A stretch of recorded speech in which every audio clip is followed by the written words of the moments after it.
Hey everyone, it is Sean and we are back with our Push Talk. Today is October 7th and we are back, James, with a very hot topic. Today I have the great James Henderson on my left. You're my left and right on the screen. And we have a new employee of ours with us. Her name is Hope Jones, and she's going to be sitting in with us today talking about critical race theory. So just to give a brief scenario of what's going on with CRT. CRT is a program that has actually been around in school systems for over 40 years. It teaches about how racism is embedded within our criminal justice system, within our systems, period. And it's become a hot topic this year. James? Yeah. Well, from what I've gathered, officially organized in '89. Yeah. And then, but the precursor of that dates back to the 60s and 70s. So, I mean, it's, 40, 50 years of systematic through the education system, and having this race, being involved in education in such a way that, for lack of a better phrase, disenfranchises a select group of people. Right. Particularly African Americans. But this is the thing about it, right? Or people of color, sorry. This thing about it for me is like, it talks about, the whole purpose of critical race theory is to talk about how racism is embedded within our system, right? First off, let's do the first question. Is that a lie? What do you think? It's definitely not. Absolutely not. And you come from the criminal justice system. Say no, absolutely not. It's been there since before I was born, since before you were born. Like it's been there. That's just something that I think has always been such an issue, and people always just tend to fight the truth. It just doesn't make any sense. But it's most of the people who you see protesting it are not African American people. I mean, let's be honest. I mean, it's people of other races. But I don't understand. So how do we argue that we need to talk about the history of America, but we want to exclude a whole portion of history? It was funny because I was watching, I think it was at Howard University, Dr. Cornel West wrote a scathing article because Howard University had decided that they were going to stop teaching about, I think it was the Civil War or something. It was something about white culture basically within their program.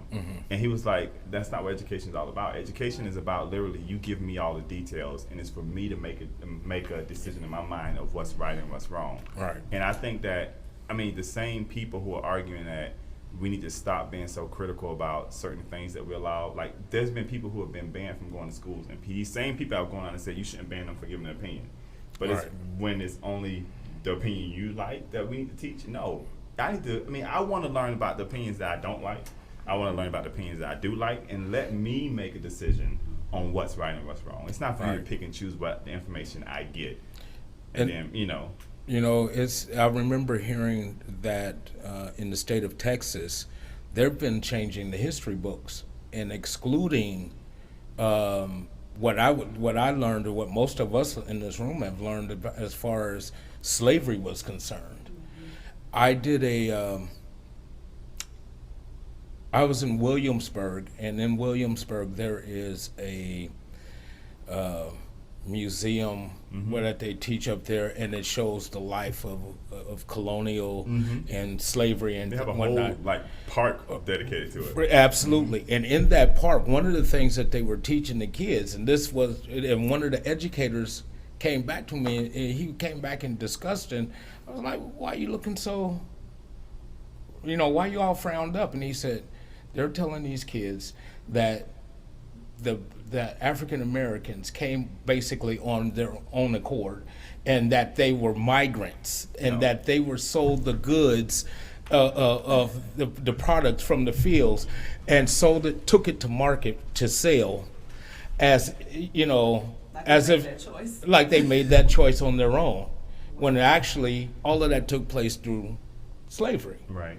And so when you start erasing boats and bringing us over here, right. People jumping off of boats, killing themselves. The reality is that I don't understand why, when it comes to the topic of race, and it's not all race, it's the topic of black race. Yes. That America seems to not want to look at the wrong of black race. Like we think that just because we approved the voting rights and we gave black people the right to vote, that killed race, right? Mm-hmm. We think that just because of the fact that we have amended our Constitution to say that African Americans are no longer slaves, that gives us right. But the part that we miss is that it says that that in our Constitution that we're not allowed to have slaves, except for in the case if a person, I think Carol was talking about this, except for in the case literally of if a person does something wrong, right? Mm-hmm. And then they're able to be justified as slaves, right? So people who are locked up in prison, by law, the Constitution gives them permission to be used as slave laborers. Hence the reason why people who are locked up in prison, they're making fried cups. She was telling us what fried bowls from McDonald's, right? They're making ice cream for these ice cream companies. They're making tags in California. Yes. And they're making 4 cents to 5 cents an hour. And then on top of the 4 to 5 cents an hour, they're then turning around and saying, oh, but you need to pay us for you being here. And so it's like, once again, that's slave trade, right? Yeah. There's no way of just because you give me a cent doesn't mean that I'm still not a slave. Who works for 4 cents? Right. And they're doing manual labor. So it seems like America gets in a uproar when it comes to talking about black slavery and racism and how unjust the criminal justice system is, how we can look at so many black and brown people who have been overly sentenced by this criminal justice system. I mean, we can look at people right now who are literally out here who are not getting jobs based upon the color of their skin or how they dress or how their hair is. There's people, listen, I remember when I first came into management, I had a white manager who said, listen, if a person comes in here and they don't look the way that you think they should look, then don't hire them. And I used to watch him literally, kids were coming there with dreads, and at the time I had just cut my hair, right? But there were people who come in there with dreads, with twists in their hair, and he would never hire any of them, all because he didn't like the way they looked, right? We have to, at some point, if America's ever going to get over the skepticism of racism, we have to deal with the reality of what it has done to our society and what it's doing to our society. That is correct. And it's still impacting us today. And the bad part is that we talk about cultural differences. We kind of talked about it yesterday with Reverend Shannon Jones, right? Yes. About how we have to go back to the core of cultural differences. It's almost like America wants us to forget our cultural difference, right? So that we don't, so our children don't know, they don't understand what slavery is, right? They look at a world where they think they're free, but they don't understand that, hey, the moment you make one mistake, the system's going to show you how free you really are, right?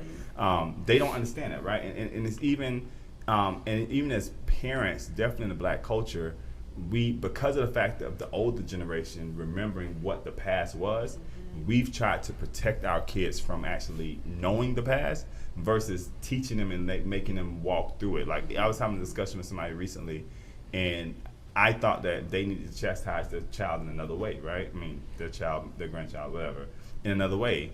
And they were like, well, I can't do that because my mama never did that to me, and I got to love them, I got to love them, I got to love them. Yeah, I get you got to love them, but the Bible says that God chastises the ones he loves. That doesn't mean that you don't love them. It means that she needs to, that person needs to learn from some of the things that you've been through, some of the mistakes you have. It's not enough to try to cover up everything that we've done and say, okay, well, I've lived a perfect life. Just because you live in a perfect life now doesn't mean that people don't need to know about your dirty past. Right. Because it plays a role and it kind of helps to lead and guide. I mean, when we have white kids who are sitting in Paulding County here in Georgia, going down using a sink and saying, oh, never home with that. I mean, don't raise their kids, black people. Always out looking for another baby mama, black people. And this is a video that was actually on YouTube in Paulding County of students. And I'm not saying this, that's wrong, but that's something that is taught. That's something that people are raised up in, right? And it's so for white America to say to me as a black man that we don't need to continue to talk about your history, but you know what? We need to talk about our history. We need to keep up Confederate statues or keep up Confederate flags. Oh, go somewhere with that, because if I can't sit around here and throw my fist up to represent black pride, then bring down every statue that you have of Robert E. Lee, and then we can talk. Bring down Stone Mountain. Take Confederate generals chisel it down. Right? And then we can talk. Until then, CRT needs to be taught in schools. We need to learn about, we don't only need to learn about CRT, we need to learn about slavery. We need to know how slaves got over here. We need to learn about how Americans got over here. We need to learn about the Civil War, whether or not we agree with it or not. I need to know who Robert E. Lee was, right? Whether or not I agree with him or not, because if I don't know my history, then I can't fix the mistakes of the past if I don't understand what the past was. Yeah. And he was a slave owner. He was a slave owner. Jefferson, man. Yeah. Jefferson was a slave owner, but he was, and then the bad part is that you cannot talk about racism without talking about rape, right? Because we know that there were women who were like literally black women who were married during that time, who the slave owner would have an attraction to and bring her into the house, and would sometimes sleep with them in front of their husbands. And there was nothing that you could absolutely do about it. Right? We can't talk about slavery without talking about murder, right? Because they were killing people for the fact of wanting to learn how to read. Right. Or learning to try to read, or trying to. I mean, we can't. And even from the church perspective, we can't get so far away from the cross that we forget that we need to sing every once in a while. I'm going down by the river. Why? Because that teaches kids that back during that time, you wasn't able to say, "Hey, I'm getting up and I'm going to church at 285 Merchants Drive." You had to sing a song and walk it out, and that's how you spread the message across. That hey, if we're gonna meet and we're gonna try to do this, let's go down by the river, right? It was through a song. Most of our kids don't know that. They think that when they hear "let's go down by the river," they're up like, well, I might want to hear that old song. Right. But that old song has so much history to it. Right. So we take away our history, then we take away who we are. Well, but that's how the system is designed, and they're trying to continue to press that particular, to push that particular agenda. And you said something about what the laws and Constitution and everything, how it's all set up, but it brings to mind that it may or may not have been officially written to and designed specifically against a certain group of people or Black Americans, right? However, the implementation and the understanding of said law is what the problem is. What we're dealing with is what the problem is. Because you're looking at one law and applying it two different ways, right? When it comes to, and that's where a lot of us are, why most African Americans are having issue with, is because in all, you say you want to have equal rights and equality. This is a country that is fair and equal, but you don't implement the rules in such a manner. But it's funny because I find it interesting when we talk about like police violence, right? Mm-hmm. A white cop kills a black person, everybody's in an uproar. Every fraternity out there comes out to that white cop's side, right? Mm-hmm. Every police fraternity comes out to the white cop's side. Black cop kills a black man. Where are the police fraternities, right? Again, you see it happening like all the time, every day. And this is something that, it's a touchy subject for me because I have tried, when it comes down to even Black Push, to try to rebrand to where, I want people to understand that, yes, I care about Black issues. I'm not going to apologize for that. I care about Black issues. Let one of my brothers and sisters be beat down the street. Like Vernon Jones said, that blood won't be on my hands. If I see it, I'm going to say something about it, right? But at the same time, I care just as much if I see a young man being killed by a Black police officer or a white police officer. To me, that's still an injustice. And what the funny part about, let me say this another way. The funny part about America is that we won't deal with it until we start to see how the systemic racism and the systemic issues is now starting to affect our community, right? So I love my Asian brothers and sisters, right? And they stood with us plenty of times. Let's not get me wrong, they stood with us plenty of times.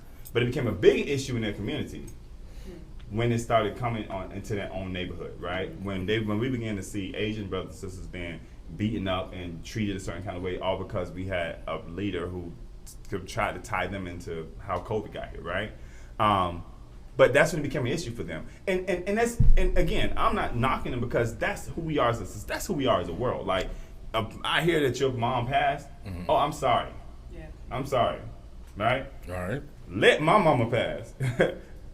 My whole world is over, right? But I couldn't feel that when it was your situation. Mm-hmm. But when it becomes to my own territory, it becomes totally different. It becomes so real to me. Right. And we have to start, I'm just speaking for Americans, right? If we're gonna be America, this country that we always talk about, one of the things I love the term when I hear people say America is a constant work in progress, right? We still haven't got it together. I respect that, right? Right. Because what we're trying to do is something that has been untested. We see other countries trying to do it, but it's still a very much untested process, right?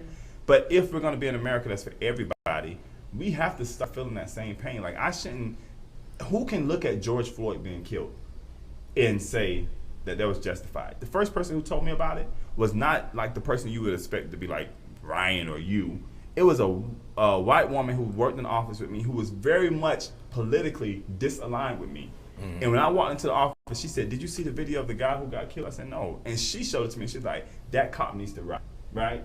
That was her reaction. But until we have that same reaction across the board for every situation like that, whether the person's white, whether the person's black, whether they're Hispanic, whether they're Asian, whether they're Haitians at the border who are trying to come over here to find a better place for themselves, then we as a country, we're going to always miss the mark. I mean, even now, there was a thing about, who was it?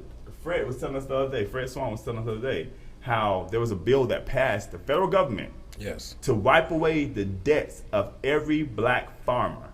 I think either in the state of Georgia or across the nation. Country.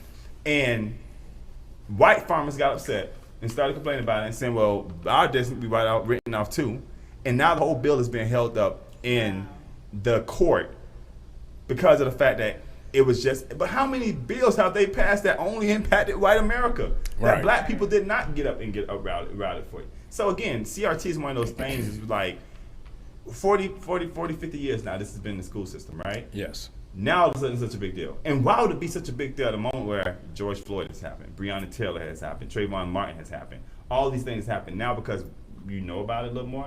You know what I'm saying? Now because of the fact that one person found out about it going on in the school district, and they went on Facebook and made like all these conspiracy theories about it. Right. It's all about teaching slavery and how it got engrafted into our system. It's very much engrafted in our system. Absolutely. The way people are sentenced in our country, it's engrafted. The way our students are suspended and expelled from school, you can look at and racism and see it in there. So I mean, for me, people who don't like CRT, kick rocks.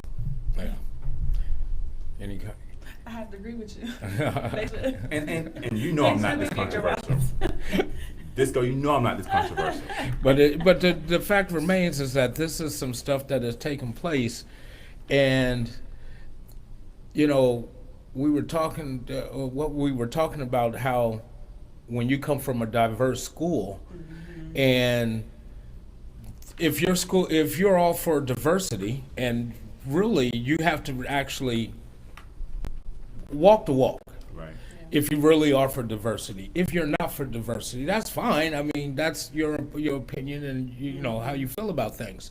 But the fact remains that the one thing that you are trying to eliminate from a quote unquote diverse schools, you're trying to eliminate something that helps make your school diverse to begin with. Right. So how does that? Where do we go with that? I mean, so how do we make the necessary changes? What can we do? Well, I feel like in that situation, it's going to be hard to try to fix that, honestly. Like, people are not going to accept the ugly truth, because that's really what it is. Yes. It's the ugly truth. Nobody wants to accept the fact that all these things happened back in the day, and then now we're just getting to a point where it took for all of this to happen just for people to speak up. Because people been speaking up for years, right? But it's not until this point where visually we had to see a man get stepped on his neck. Mm-hmm. Visually, we had to see a girl get dragged out of her car from being pulled over. Like it's things that I feel like people across the board, they've seen it and they've heard about it possibly, but like now it's in your face. Right. So what you gonna do about it? Right. What are you gonna do about it? We can't sit here and just talk no more. You can walk, you can protest, but like who's gonna go in the office and vote? Who's going to sit here and try to put up, a situation, that's trying to get a bill dropped? No, something. Because the people from my generation, like even when I said before that I did come from a diverse school, I had a kid when I was in middle school who literally had pointed to a Confederate flag and said, "Are you offended?" This is me in grade school. And I honestly, I'm a kid. I don't even know that much about that situation. Mm-hmm. And it wasn't up until when I went to my historical black college when I was like, oh, I should have probably slapped him. But, I was like, wow. No, because then you'd have been another stat and just right. Instead of you being a probation officer, you would have been on probation. See? But see how I wouldn't have known what to do in a situation like that, because one, I'm a woman, and then two, I'm a black woman, and this is a white boy who did something so small as that. You know, like I just didn't know what to do in that situation. So I feel like throughout the years, it's changing, but it's gonna take more. Right. It's gonna take more. Right. What were you about to say, Ryan? You might not hear me no way, don't worry about it. We can. Oh, I'm loud. No, I was going to tell you, when I coached at a high school in 08, I had made a big deal because they had a thing called SSI, indoor suspension. Okay, school suspension. But what they did was they put these minority kids, because I coached football out there. So when you go to that particular room, it was just either Mexican or blacks. Right. But the catch was they had them in a room with no windows. And they had a desk facing the walls. So all day long they sat and looked at the wall. That's all they did. So I raised HELL because I told her, I made a big deal about it. Because I said, now you're putting a mind frame getting used to going to jail. Because in jail ain't no windows. Right. So now they're not going to be afraid of nothing, what I took out of it. But you already put in a mind frame. This is what, I mean, they literally sat there at a desk and looked at the wall for the whole school day. So I made a big deal. I told their parents, take the outdoor suspension. Don't take indoor suspension. Tell them you want your child's outside suspension, not indoor suspension. So they can, because that's crazy. To me, what's where I'm looking for, Sean, y'all help me out, is like you getting them ready for Institutionalized. Yeah, you getting their mind that's what frame it come ready for that to. type of environment. Yeah, you know, with ISS and OSS, like, I agree with you. If your child gets suspension, go ahead and go with the OSS. And the reason being is, if they're willing to take your child, if they're willing to put your child out of school for whatever the issue might be, okay, the reason why they do ISS is because there's still money attached to that child being in school for that particular day. Right. That's what it comes down to. So, Yeah, less about the child. right. That's the number. Because you take me, I know I spend a lot of time in ISS. you put them in ISS, and then they have to suffer with being, doing their homework or whatever, and being by themselves, isolated for the rest of the day. Back home, ISS for us was, we had to pick up the trash in the Yeah, work. hallways. It We was had to pick up the cafeteria, But tray. even then, We even wasn't sitting in a It was room. work. even then, that's not right. Yeah, I don't no, go to right. school. I don't go to school to learn to pick up trash. Exactly. Right. I don't go to school to learn how to clean up the school walls, right? I get it. Now, if you were a child who vandalized the school, yeah, you need to clean up your mess, right? That's different. But the thing is, though, I remember back in the day when I was in elementary school, when you got suspended from school, they didn't send you home. They didn't keep you in school. They sent you to the church. They had a program set up at the church to where literally that's where you would go and you would be attended to, right? But that's what they used to do in Fort Lauderdale. Like, they literally had a church that they partnered with, and you would go to that church, right? But at that church, you knew it was going to be different because you're still gonna get the schoolwork from school, and you're still gonna be able to do it there. Not only did you have somebody there, you had somebody there who was able to talk to you about, hey, why did you even do that? Right. What was going through your mind while you were doing it, right? Instead of dealing with the issues, again, going back to dealing with the issue, CRT is about dealing with the issue of racism, about dealing with the issue of racism being embedded. We can't expect it to change, and maybe that's the reason why people are so upset. They don't want it to change. Right. They don't want it Right. to be. They don't want it to be pulled out of our system, because if you educate people on it, whether you're white, black, Hispanic, if you're human, something about you will connect to the fact that, you know what, there's something not right about this. Right. There's something not right about, and it's not just. But the thing is, though, once again, when the other parts of America start to realize that ultimately what's embedded in our system, even though it may impact the large community of one group today, ultimately it's going to leak over, and it's going to be a leak somewhere in that system, Yeah. and it's going to start impacting your child and your household. And when they get that, that's when it is. Speaking of the system, the problem with the system is, for real, we got these old-fashioned teachers. They have not got adapted to the way of life now. Like when I was coaching football in this high school, I was getting phone calls for a kid just walking in limping, like with the swag, or just in the chair, or the lingo. They was getting trouble for their lingo, for their body language, because these are teachers that's back in 1960s who feel like that's inappropriate or that's being tagged. There's so much that I told the kids stop wearing jerseys to school, because they were getting labeled as a thug because they wore jerseys to school. Or their hair twisted. because they had twisted hair going to East Cobb. They were already focused and been a thug. So the system is bad because they're not hiring teachers who are up to date of the world the kids living in now. So our kids keep getting labeled. But I can somewhat go with you, right? Yeah. But I have no problem with teachers who are old school going back to the core of what respect is, right? It's disrespectful. I'm 33.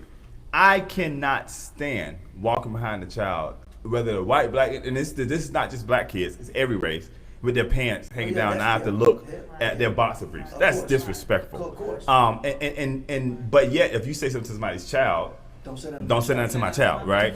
But at the same time, that same person who say don't say nothing to their child, ain't taking care of their child. no, but it's not even that. If their child get in trouble, they're gonna call Black Push. They're gonna call somebody like us and be like, "Hey, can you go to court and help my child get out of trouble?" Once again, though, it goes back to the whole aspect of learning our history. There's a documentary. I mean, not a documentary. There's a guy from a spiritual community. His name is Craig Lewis, I think, and he preaches a whole title of a series called Hip Hop, the Antichrist, and about all this stuff, right?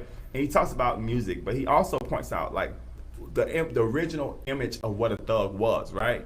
And what a thug was back in the time, like back in the day, it was people who would go rob people and they would steal all their jewelry. Yep. And they would take all their jewelry, and what they would do with the jewelry is they would put it in their mouth, and they would put it all in their mouth, and the rings and stuff in their mouth, the diamonds in their mouth, and they would go out and, they would open up their mouth and they would show all this jewelry, right?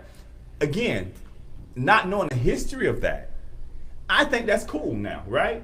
And then we get upset when we sit around here and wonder, like, why my baby act like a thug? Maybe because you let him call in the spirit that he don't even understand that he's calling into your home, right? Again, I mean, we got the issue. Let's deal with the issue. The issue is that slavery was a big part of America. The issue is that even till today, we have given reparations to Native Americans because we came over and took their land. But what about the people you took from their land and brought them over here as slaves who, again, built most of this nation on their back? And it's not just African Americans, Latin America. I mean,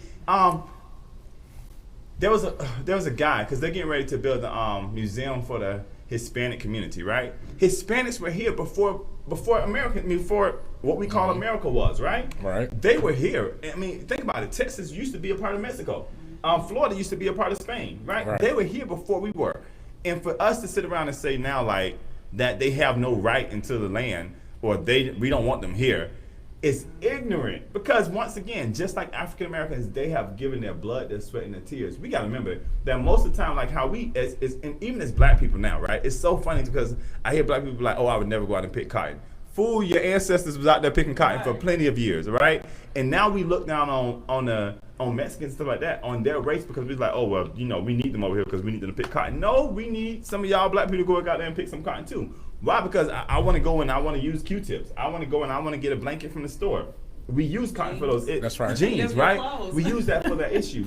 We got to the point where we think that, first off, why is it so important for me that we teach CRT?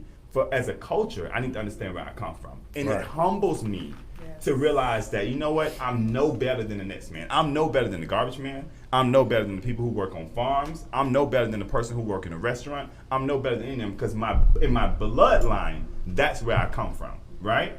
I come from a bloodline that worked hard, that busted their behind, that did not give up. That even when somebody told them what they could not do, they still persevered. They still went out there and marched.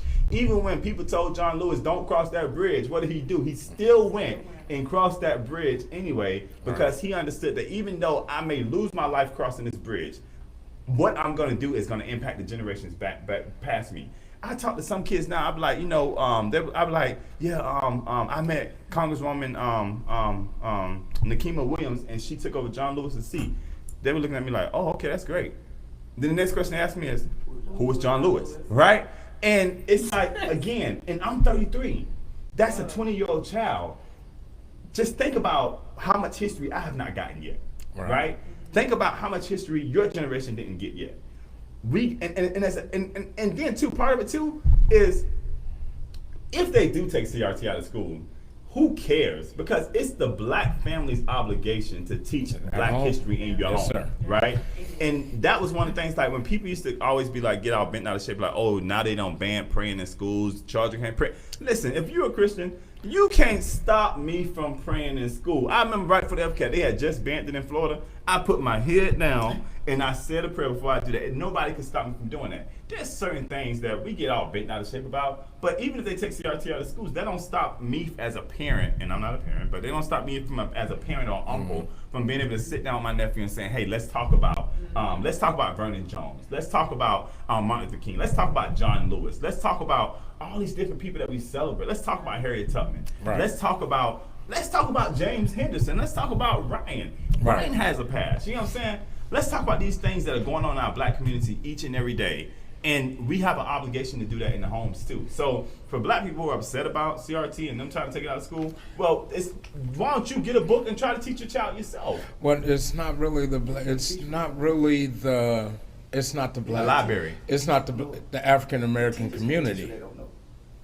Google. That's why I wanted out of there. But it's not the African American community that wants it out of the schools. I know, but If you're gonna teach it right. no, but it's not even that. It's not even that the African American people want out of school. We can still. It doesn't have to just be in school, right? Right. It can be in our homes too. Yes. One of the things I love about Dr. Sherman Scott, remember when we met with him in the park? Yes. Day? He was like, one of the things I do with my boys is that I bring them books home about African American history, about Hispanic history, about Asian history, right? And I allow them to read the books and make their own interpretation in their head of what's right and what's wrong, right? It doesn't just, see, a lot of what the problem is, and just our society in general, the problem with the cultural breakdown, the problem with the cultural breakdown is we are dependent on other people to teach what our cultural background is. Right. Period, Right. We don't want to educate ourselves on it, and we don't want to educate our children on it. So, like, again, if we really want to make a difference when it comes to CRT, educate yourself and start educating everybody around you. It's kind of like, it's the same thing when we think about the Bible. The Bible says that we're supposed to take the word and not just hold the word into ourselves, but take the word and share the word with other people, right? That's right. It's the same thing. Like, we have to understand that God he's so funny that he doesn't just do it one way in the Bible and expect us to live differently in the world. Like, it's supposed to all connect, right? It all connects. The way we do it, the word, we're supposed to do it, everything in our culture, and we're losing our culture because we don't understand it ourselves. And we're expecting people to teach it who don't want to teach it. Obviously, look at Williamson County. There were teachers in there saying like they don't want to teach that, right? Right. So imagine a teacher getting out there like, okay, today we're gonna talk about Because they feel critical. like it's too But much. it's not that they Yeah, don't like know it. Some of them know it. Some of them know it, but they don't care. Once again, Right. It's not impacting their community. Okay, time out real quick. Do you remember Willie Lynch letter, right? Yeah. Okay. Yeah. I remember when my son came home doing history, right? And it was their Georgia history. So I told him to go back to school. I said, why don't you tell a teacher to tell y'all about William Lynch? I got a phone call the next day from the school. She didn't know what it was about. Going off, they wanted to suspend my son because he asked teachers about that. And all I said, and I got to disco mode, I went off. I said, if you're going to teach my child history, teach them everything. Right. Just don't teach them Georgia history. Right. So if y'all want, and this during Black History Month. Wow. I said, let them read the Willie Lynch letter and let them do how they feel about that letter or what they think the letter means. And we're gonna go history. Right. So I have to go down to the school so my son won't get expelled. So they know I'm the one told my son to tell them that. But see, we don't have a lot of parents that do that. The fact that you even were, you stood up and said, no, something's wrong here. You need to get this, and this. We have to do that more. Like we have to influence more correct, parents to same want to school. do that. Yeah, same school told my son that Christmas was not on December 25th. It was on some kind of day, some star. Oh. I lost my mind. Yeah, I mean, but He was a different religion, one of them across seas religions. Mm-hmm. And I said, look here, man, I went to school raised in HELL. What your religious belief is ain't got nothing to do with you teaching my son. Right. You teach my son what's in that book, Right. but you don't tell my son when Christmas else, is, yeah. because you don't know we teach them at home. Right. But if you don't, But see, then that argument may be something that's used to justify, the other side, right? Yeah. Again, if we're going to teach history, we teach it all. If we're going to teach, and you can't have the argument that, okay, well, I want you to know my history and what I believe, Correct. but not be aware of the history of other people and other Correct. cultures. So one of the things that really humbled me one time, I was in the Dominican Republic, and I had a picture on my screen of of me and Jesse Jackson. And this guy who was like my tour guide, he looked at my phone screen. He was like, "Who's that? Your dad?" And I was like, "No, that's Jesse Jackson. You don't know who Jesse Jackson is?" He was like, "No." I said, "Well, do you know who Barack Obama is?" He was like, "Yeah." I said, "Do you know who Donald Trump is?" He said, "Yeah, I know who Donald Trump is." I said, "But you don't know who Jesse Jackson is?" Right. He was like, "No." And it made me realize in that moment, that's what's history to me. It's not history to other people in other countries. Right. And even when I went to London, like I'm looking around like, where's the statue of George Washington? Where's the statue of Martin Luther King? Their history is different, right? And if I'm going to educate myself and I'm going to be a citizen of this world, I have to understand that there's other religions, there's other faiths out there. I have read the Quran. I have read different types of books from different religions. I have. Why? Because of the fact that it didn't change my view of Christianity. If anything, it just influenced more of why I believe in what I believe in. I do believe when I go to other countries, like I do believe in touring their country. I believe in like going on the history things. I want to know about Notre Dame, why it's so important. I learned about Notre Dame, like literally that about King, what's his name? The king of France. Yeah, everybody knows his name. But one of the kings of France literally bought the throne of crowns from the Roman Empire that was on Jesus' head, simply because of the fact that he wanted his people to actually believe that he was the chosen king by God. So he bought the throne of crowns to just prove that point to them. Until today, well, hypothetically, until today, that throne of crowns that was originally on Jesus' head is still held at Notre Dame in France, right? In Paris, France, right? Most people don't even know that, and most people didn't even know that until the fire broke out there recently. Right. So it's, again, knowing that history is bigger than just America. America's not the only country That's here. right. America's probably one of the babiest countries out there, right? Absolutely. We haven't been here forever, but what our history is embedded in other, and what makes America, you know what, this is like a speech, right? What makes America so great and what gives America so much potential is that we have something that most other countries don't have. We have the ability to know about other cultures and know about their history because we are so diverse. And for us to try to throw that to the side, for us to try to whitewash it, for us to try to not take advantage of the privilege that we have, to be able to have people who are here from Cuba and be able to learn about their Cuban history, to be able to have people here who are from Haiti and be able to learn about their Haitian history. Most countries don't have such a diverse melting pot where we can learn about all these different cultures because they're all here, right? They're all here. We can learn about the Indian culture because they're here. We can learn about the Asian culture because they're here, right? And we see it because even if you go to New York, we got little Chinatown, we got little, you know what I'm saying? All these different things that makes us so great. Other countries you go to don't have that. Right. And if for us to try to whitewash it or try to dismiss it, I think we do a great injustice to ourselves as a nation and ourselves as a people. And that's all I'm gonna say. That's it. I'm over it. Well, critical race theory. Yeah. Well, I tell you, we this whole topic right here really has touched a nerve as far as I'm concerned for me. You know, just I think, in fact, I even will go back that I didn't know it was being called critical race theory when I heard about the issue and the history books in Texas that they were making those changes. I didn't know that's what it was being called or that it became labeled as. But I was bothered then, and this was several years ago when I first heard about it. And today, to see how far that agenda has been pushed and where we are with it today. And it's going to continue to grow in that matter, and we have to definitely be able to, we as family members in our own households have to be able to go back and teach our children, because we are the first teachers in our households. We have to be the ones to do the teaching first.